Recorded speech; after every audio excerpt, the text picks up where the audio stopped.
Dikatnya. Udah makan belum, Bre?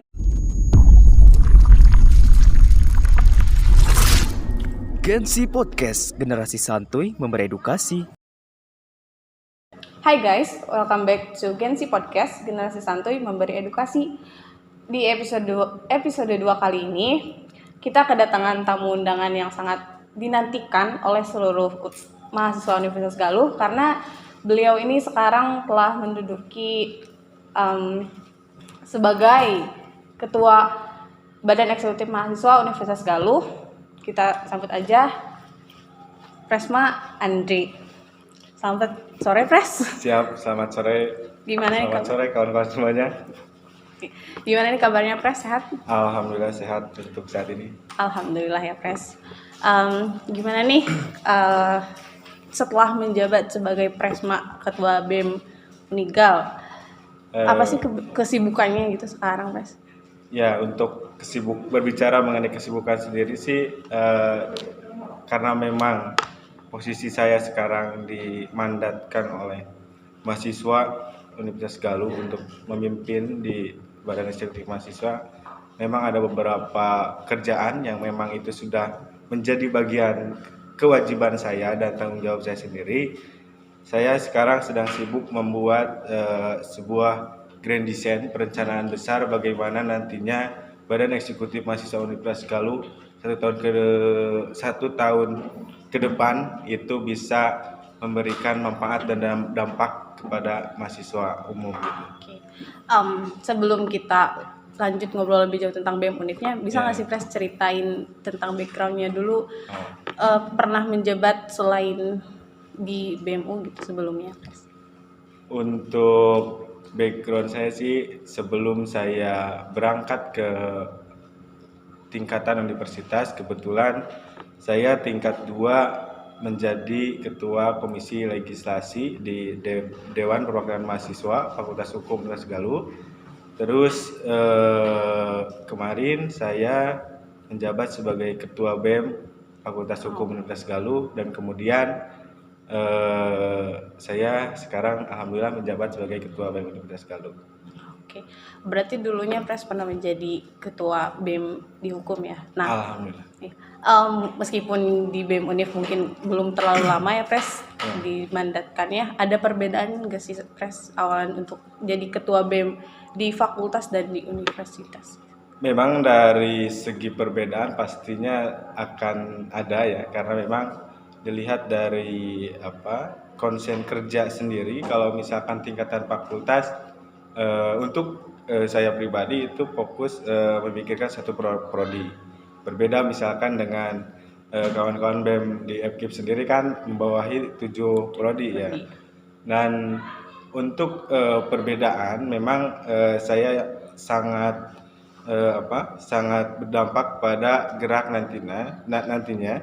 Biasanya bagaimana saya memikirkan 7 fakultas yang ada di di Universitas Galuh ini gitu, sehingga mengenai proses penyusunan rencana kerja itu tidak terfokus hanya pada satu fakultas, tapi bagaimana program kerja yang nantinya akan direalisasikan ini bisa bermanfaat untuk ke-7 fakultas gitu.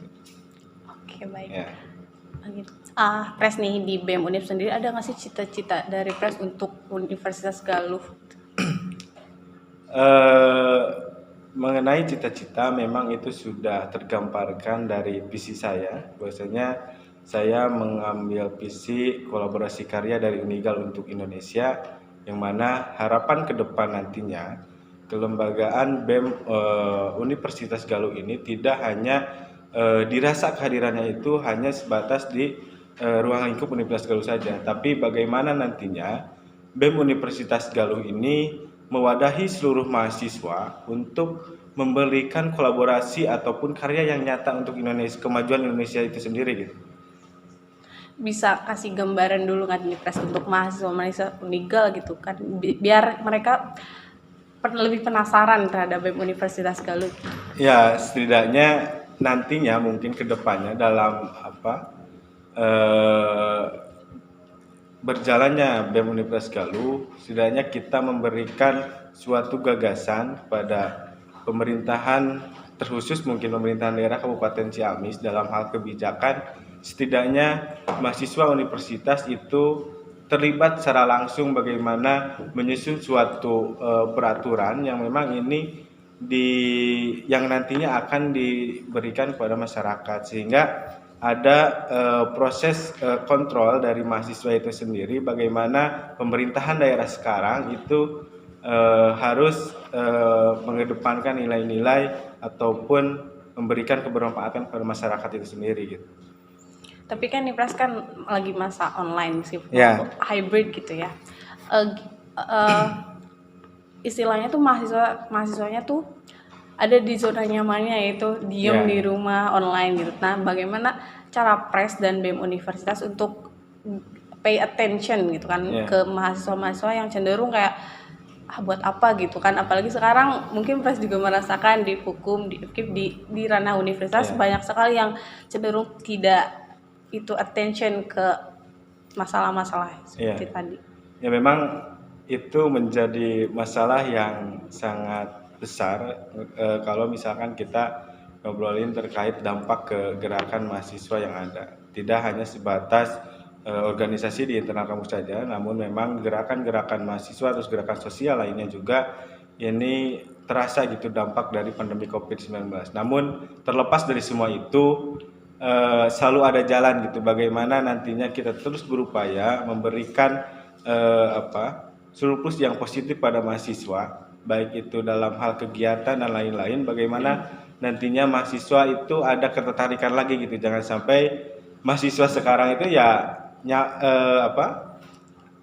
terlena dengan zona nyamannya karena memang kegiatan pembelajaran secara daring dan lain-lain. Tapi alhamdulillah mungkin untuk tahun sekarang ada wacana untuk pembelajaran tatap muka full, namun memang ada beberapa pertimbangan sehingga untuk kelas Universitas Galuh sendiri ini belum bisa direalisasikan, dan nantinya mungkin saya akan upaya untuk menanyakan secara langsung pada pihak lembaga Universitas Galuh terkait kejelasan mengenai pembelajaran tatap muka ini mau kapan gitu, karena kalau dilihat dari zona Ciamis itu kan sudah PPKM itu level 1, artinya kalau dilihat dari aturan memang sudah bisa melaksanakan pembelajaran tatap muka gitu.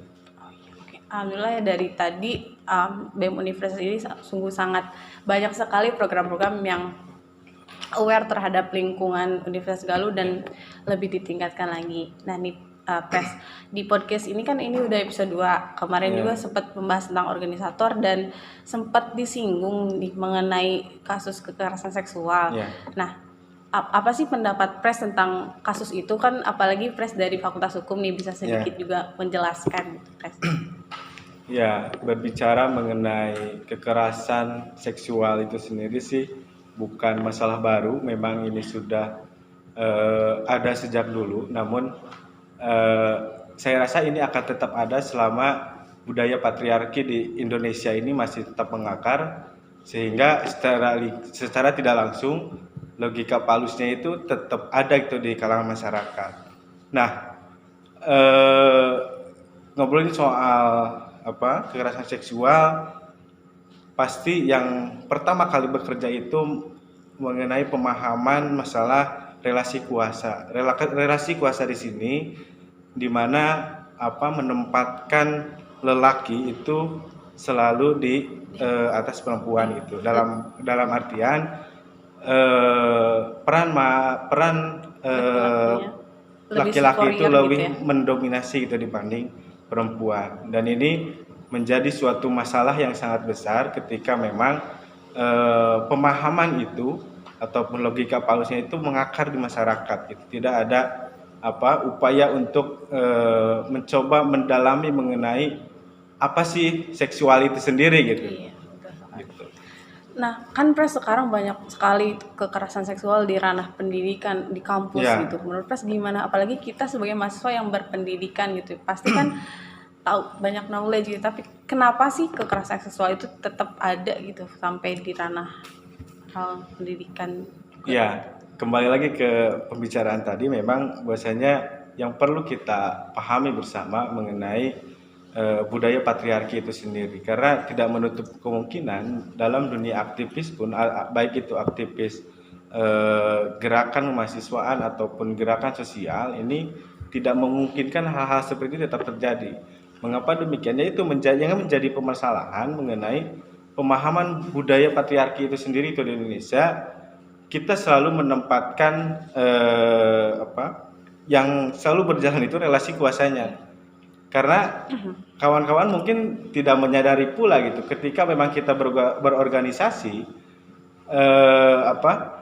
kita selalu pasti kan relasi kuasanya itu, kalau ngobrol di organisasi, relasi kuasanya itu tetap otomatis ada gitu, baik dari struktural dan lain-lain gitu kan. Bagaimana pola hubungan antara pimpinan suatu organisasi dan bawahan, dan secara tidak langsung inilah ada celah itu upaya masuknya kekerasan seksual itu sendiri gitu, karena relasi kuasanya ini berjalan secara dituntut berjalan dengan keadaan gitu. Oke, Pres, dilanjut lagi ya. Ya, siap. Menurut Pres nih, apakah peran organisasi itu berpengaruh nggak sih untuk memberantas kekerasan seksual ini? Ya, kalau berbicara mengenai peranan organisasi, isu kemarin terbesar itu yang membuat saya juga kaget gitu mendengar isu mengenai aktivis gerakan yang terlibat dalam kekerasan seksual yang terjadi di salah satu universitas, yang memang ini juga menjadi kabar yang agak mengagetkan juga, karena kan pandangan masyarakat umum itu berbicara mengenai orang gerakan pasti kan secara ideologi kan pasti sudah seharusnya lebih matang gitu. Iya. Mereka lebih mengerti mengenai budaya patriarki seperti apa, terus mengenai relasi kuasa itu seperti apa, sehingga dimungkinkan ini tidak akan terjadi yang namanya kekerasan seksual. Namun pada faktanya tidak menutup kemungkinan hal itu tetap terjadi gitu. Dan ini ada gitu kasusnya. Mengapa demikian? Karena kembali lagi ya ke kebiasaan kita ataupun kodratna manusia. Itu kan tidak terlepas dari sifat kehewanannya mungkin ya, yang melekat pada manusia secara tidak langsung, itu menjadi kodrat kita gitu. Dan pasti saya yakin organisasi ini sangat berperan untuk menangkal terjadinya kekerasan seksual, namun harus dibarengi dengan pemahaman budaya patriarki dan relasi kuasanya itu harus seperti apa sih, sehingga kawan-kawan yang aktif di organisasi itu setidaknya paham gitu, tidak menuhankan pimpinannya itu sendiri gitu. Jadi kalau ngobrolin soal organisasi kan kita di sana berbicara mengenai kesetaraan hak gitu kan.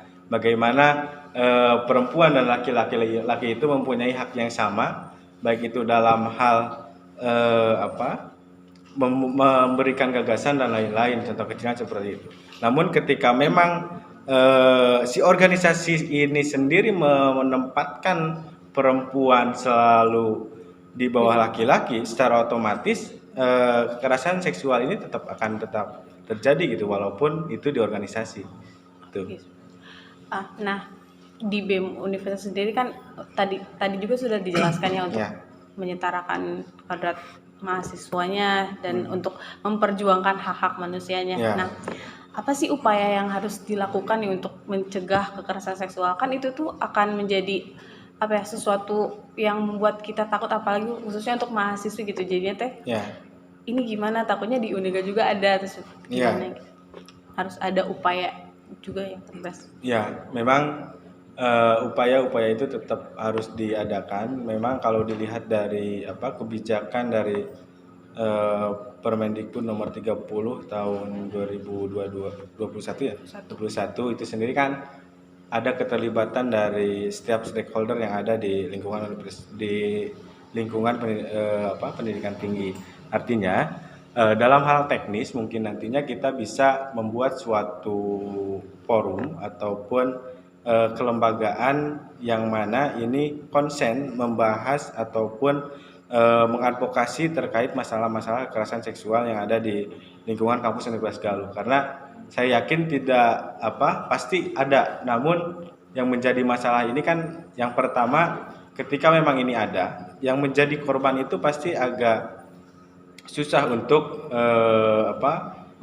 melaporkannya. Artinya kan perlu adanya suatu langkah konkret yang dimotori oleh organisasi mahasiswa di tingkatan UNIP untuk membuat suatu wadah ataupun tim yang konsen mengadvokasi mahasiswa ataupun mahasiswi yang menjadi korban kekerasan seksual. Karena yang berbicara mengenai korban itu sendiri tidak selalu menimpa ke perempuan.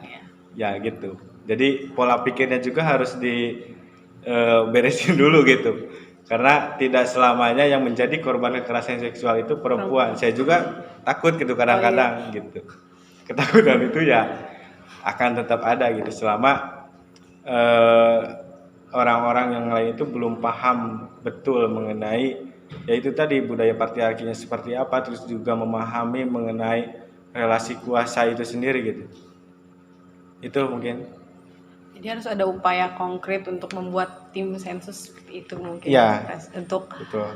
Mungkin karena pelapor juga ada ketakutan tersendiri nantinya malah tersebar atau gimana ya kan. Ya. Nanti malah jadi diserang kembali mungkin oleh si penyerangnya atau gimana. Jadi mungkin harus ada satu yang benar-benar konkret untuk memecahkan hal tersebut gitu. Iya. Nah terus kan ini tuh boomingnya tuh sekarang ya Pres, si kekerasan seksual di ranah universitas. Sebenarnya menurut Pres kenapa sih boomingnya kok sekarang padahal kan dari dulu juga mungkin ada ya kekerasan seksual pasti ada mungkin di beberapa universitas, di beberapa tempat gitu, tapi kenapa boomingnya sekarang gitu? Apakah ada satu fenomena karena? Ya memang saya melihat kenapa sekarang ini pembahasan mengenai kekerasan seksual sangat ramai dibincangkan. Di sisi lain yang menjadi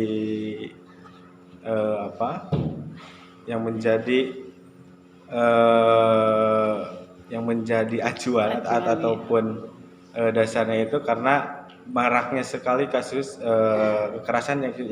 kekerasan seksual yang muncul ke permukaan, dalam artian ada beberapa korban yang berani untuk speak up gitu ke publik ataupun ke lembagaan-lembagaan khusus untuk menindak kekerasan seksual ini. Ya walaupun pada kenyataannya ada sebagian korban ini justru malah menjadi tersangka pada akhirnya dengan alih-alih pencemaran nama baik dan lain-lain. Karena kalau misalkan tidak ada suatu lembaga yang melindungi korban dalam hal kekerasan seksual, saya rasa ini dimungkinkan akan terjadi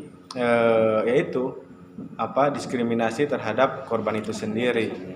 Artinya ketika memang regulasinya sekarang sudah dibuat, terus juga pemahaman di masyarakat dan mahasiswanya mulai ditanamkan mengenai seksual itu seperti apa, terus juga membahas mengenai budaya patriarki itu seperti apa, terus juga relasi kuasa dalam suatu lembaga itu harus seperti apa. Saya rasa ini akan setidaknya mengurangi kasus kekerasan seksual yang ada gitu. Karena kalau dilihat dari kasus-kasus yang terjadi di Indonesia saat ini, itu yang pertama tidak adanya kesadaran ataupun pemahaman mendalam mengenai kultur itu, budaya ataupun budaya patriarki yang ada gitu. Oke nih Pres, pembahasannya cukup menarik ya. Karena waktu kita terbatas, nah ada beberapa pertanyaan dari mahasiswa Unigal untuk Pres yang mungkin kepo nih terhadap Pres. Ada satu pertanyaan dari Melisa Maha. Kak, menurut kakak bagaimana sih cara menikmati proses selama kuliah? Ya, berbicara mengenai menikmati proses perkuliahan, karena memang saya yakin kawan-kawan mahasiswa terkhusus mungkin untuk angkatan 20, 21 dan 22 sekarang angkatan Covid ini pastilah ada kejenuhan gitu, bagaimana kawan-kawan dipaksa ataupun dituntut dengan keadaan untuk mengikuti perkuliahan secara daring. Berbeda halnya ketika kita berupaya untuk menyibukkan diri gitu dalam hal apapun itu, yang paling penting kan kegiatan positif. Nah, terkhusus untuk saya pribadi memang kebetulan untuk kegiatan ataupun kesibukan saya sendiri, saya fokusnya di organisasi, artinya saya menikmati dunia perkuliahan ini ya dengan aktif di organisasi gitu. Bagaimana saya terus terlibat dalam gerakan-gerakan kemahasiswaan yang ada di Ciamis ataupun di Indonesia itu sendiri gitu. Saya terlibat aktif melakukan pendampingan pada petani yang ada di wilayah Priangan Timur, terkhusus yang bersengketa dengan perusahaan perkebunan BUMN dan wilayah kehutanan gitu. Jadi salah satu cara untuk menikmati kuliah itu dengan berorganisasi ya, Pres. Ya, karena betul. Selain mendapatkan ilmu juga relasi, jadi banyak Ya, teman. alhamdulillah. Ya, apalagi di BEM Univ kan 7 fakultas disatukan gitu ya, Ya. Pres. Jadi banyak sekali teman-teman baru. Jadi untuk teman-teman mungkin yang agak jenuh sama kuliahnya bisa masuk organisasi. Ya. Gitu. Nanti ketemu sama Pres Andri juga. Siap. Gitu. Selanjutnya nih, Pres, ada lagi pertanyaan dari Nisa Rahman. Apa tanggapan kamu tentang kasus Arteria Dahlan yang melarang pakai bahasa Sunda? Oh iya. Yang sedang booming itu. Ya, memang agak aneh juga sih sekelas anggota dewan ataupun Dewan Perwakilan Rakyat Indonesia dengan lantangnya mengeluarkan statement seperti itu.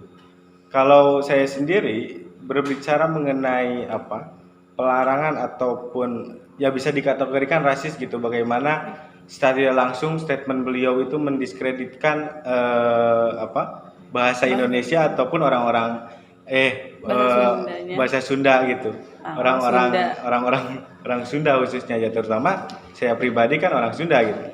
Ya, kalau misalkan tanggapan saya terkait statement tersebut, ini tidak dibenarkan. Artinya setiap warga negara itu mempunyai hak asasi gitu, hak asasi manusia, yang mana ketika memang berbicara mengenai menyinggung soal bahasa Sunda itu sendiri kan secara tidak langsung ini menyinggung orang Sunda gitu. Yang memang ini perlu ditindak agar menjadikan pembelajaran pada pejabat publik, jangan sampai beliau itu ya keliru gitu mengeluarkan statement seenak jidatnya gitu. Saya rasa hal ini tidak dibenarkan, artinya ini perlu ada penindakan khusus gitu untuk beliau. Statementnya agak sedikit lucu mungkin ya, Pres, untuk orang-orang Sunda khususnya, karena mungkin itu tidak mengganggu proses di persidangan gitu kan di DPR. Oke, ada pertanyaan selanjutnya dari kertas_diksi. Sebagai ketua BEM Univ Galuh saat ini, boleh tahu nggak arah gerak BEM Univ ke periode ini mau kemana? Ya, mengenai arah gerak BEM Universitas Galuh periode 2021-2022, arah gerak kita sesuai dengan visi. Bahwasanya kita visi itu kolaborasi karya dari Unigal untuk Indonesia, yang mana kalau direlasikan dalam arah gerak kita, yang pertama itu mengedepankan prinsip sinergisitas antar lembaga yang ada di lingkungan Universitas Galuh, sehingga memunculkan keharmonisan di tubuh KBM Universitas Galuh sendiri. Keluarga besar mahasiswa gitu kan, takutnya ada yang nggak tahu gitu. Ada yang bingung KBM apa? Selanjutnya kalau arah gerak selanjutnya itu kita bagaimana nantinya BEM Universitas Galuh itu tidak hanya aktif dari ruang lingkup regional saja, dalam hal artian dalam ruang lingkup Jawa Barat, tapi bagaimana kita selalu berupaya untuk terlibat secara langsung dalam gerakan-gerakan mahasiswa di tingkatan nasional. Itu. Sangat besar sekali ya cita-citanya. Mudah-mudahan pasti terwujud. Amin, amin. Tidak terlepas dari sinergitas antar kawan-kawan gitu sendiri. Gitu. Siap. Nah, ada pertanyaan selanjutnya lagi dari Dena_SLSBLH Salsabilah. Apa motivasi terbesar sehingga AA berani menjadi seorang presma? Menarik sekali. Berbicara mengenai motivasi saya untuk memberanikan diri menjadi ketua BEM Universitas Galuh. Yang pertama, saya selalu berpegang teguh pada prinsip saya. Prinsip hidup saya itu kan bagaimana saya harus memberikan manfaat pada orang banyak, sehingga dari prinsip itu saya selalu merealisasikan dalam bentuk aksi ataupun gerakan gitu. Bagaimana saya memberikan dampak ataupun manfaat pada orang banyak. Dan motivasi khusus saya masuk ke memberanikan diri untuk menjadi ketua BEM Universitas Galuh, saya ingin mencoba untuk memperbaiki marwah organisasi BEM Universitas Galuh itu sendiri, karena dilihat dari periode-periode sebelumnya banyak sekali kekurangan-kekurangan yang memang ini perlu perbaikan, sehingga saya memberikan diri untuk mencoba untuk memperbaiki ataupun merubah paradigma mahasiswa terhadap BEM Universitas Galuh itu sendiri gitu. Ya walaupun mungkin ada beberapa yang memang ini dianggap baik periode-periode sebelumnya ya, dan itu akan saya jalankan gitu. Jadi ini cita-cita yang sangat mulia, motivasi yang sangat bagus sekali untuk memperbaiki marwah BEM Universitas Galuh. Nah, ada lagi pertanyaan dari Diva. Apa BEM Univ punya program untuk memberantas kekerasan seksual di Unigal? Untuk program kerja sendiri memang saya belum ada, namun ada beberapa kegiatan yang memang ini sifatnya insidental. Insidental di sini itu dalam bentuk kajian-kajian yang memang ini difokuskan terhadap isu-isu yang memang ini sedang berkembang gitu. Kalaupun misalkan nantinya diperlukan membentuk suatu forum ataupun wadah untuk pendampingan terhadap korban kekerasan seksual, ya saya akan membuat itu gitu, tidak terpaku dengan program kerja yang memang sebelumnya sudah dibahas. Karena sudah tidak masuk program kerja kita tidak peduli, bukan berarti gitu. Tapi dalam hal seperti ini kita memberikan keterbukaan mungkin. Adapun misalkan aspirasi dari kawan-kawan nantinya yang memang itu perlu dikerjakan oleh lembaga eksekutif, ya kita terbuka dan ayo kita sama-sama gitu untuk kebaikan Universitas Galuh ke depannya gitu. Oke, baik. Nah, ngomong-ngomong program kerja nih, Pres. Untuk program kerja pertama di BEM Univ sendiri itu apa ya, Pres? Untuk program kerja utama memang ini lebih ke internal BEM Univ sendiri. Kita ada kegiatan upgrading, bagaimana memberikan pemahaman mengenai peran kawan-kawan keanggotaan di tubuh BEM Univ mengenai kelembagaan eksekutif itu sendiri gitu. Dan untuk program kerja unggulan sendiri kita ada seminar nasional yang mudah-mudahan ini bisa dapat direalisasikan. Terus juga yang kedua ada Pekan Raya Kampus yang saya lihat 2 tahun ke belakang ini tidak bisa terrealisasikan karena memang pandemi Covid yang memang saat itu kondisinya memaksa kita untuk tidak bisa berkegiatan gitu. Ya dalam kegiatan PRK kan ini yang dinanti-nanti gitu oleh mahasiswa, bagaimana kita memberikan wadah untuk mahasiswa dalam hal yang mengembangkan potensi yang ada di jiwa mahasiswa itu sendiri gitu. Dan selanjutnya ada program kerja Mitra Desa yang mana nantinya akan melibatkan mahasiswa Universitas Galuh. Jadi secara teknis nanti BEM Unip itu akan mengadakan open recruitment untuk volunteer yang nantinya akan diterjunkan ke desa-desa yang menjadi prioritas program kerja Mitra Desa itu sendiri gitu. Nanti sebelum mahasiswa diterjunkan ke suatu desa, kita ada pembekalan dulu, ada semacam FGD, kita pendalaman mengenai apa-apa saja yang harus dilakukan oleh mahasiswa ketika terjun ke lapangan itu ataupun terjun ke masyarakat.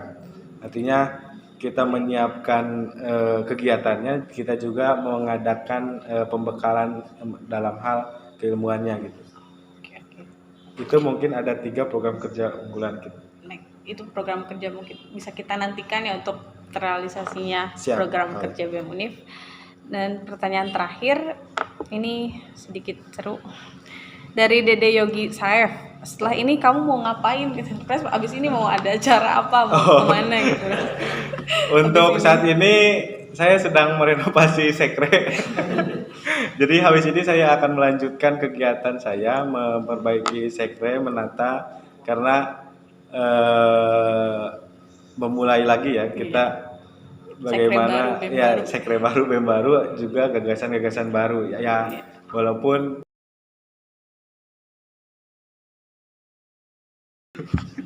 itu di-cut-nya.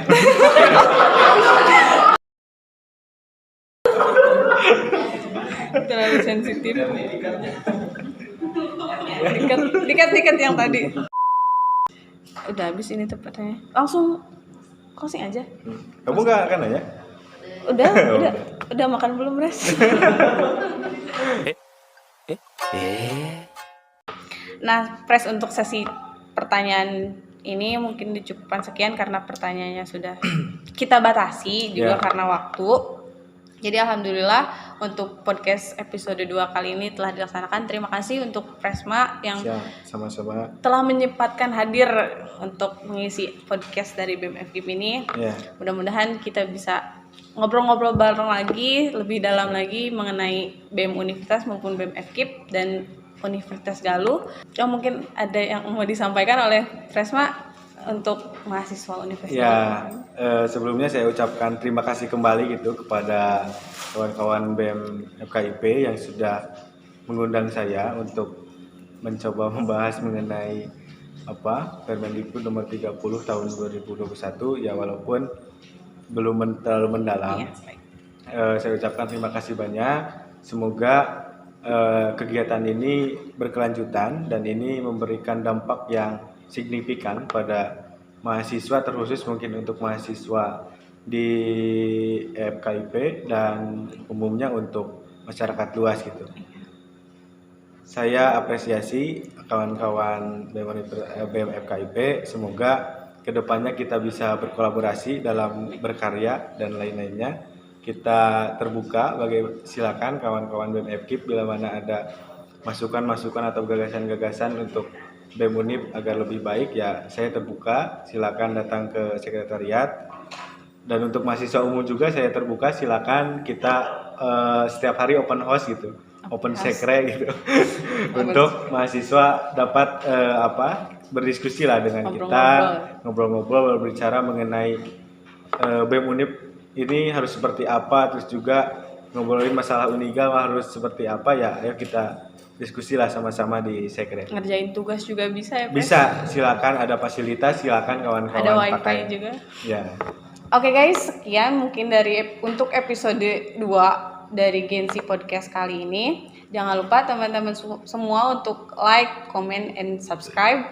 Jangan lupa share juga ke teman-teman semua untuk podcast ini.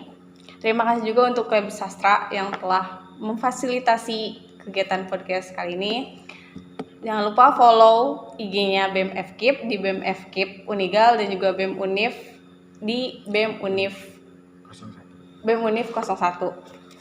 Sampai jumpa kembali di Gensi Podcast, Generasi Santuy Memberi Edukasi. Bye guys. Terima kasih kawan-kawan.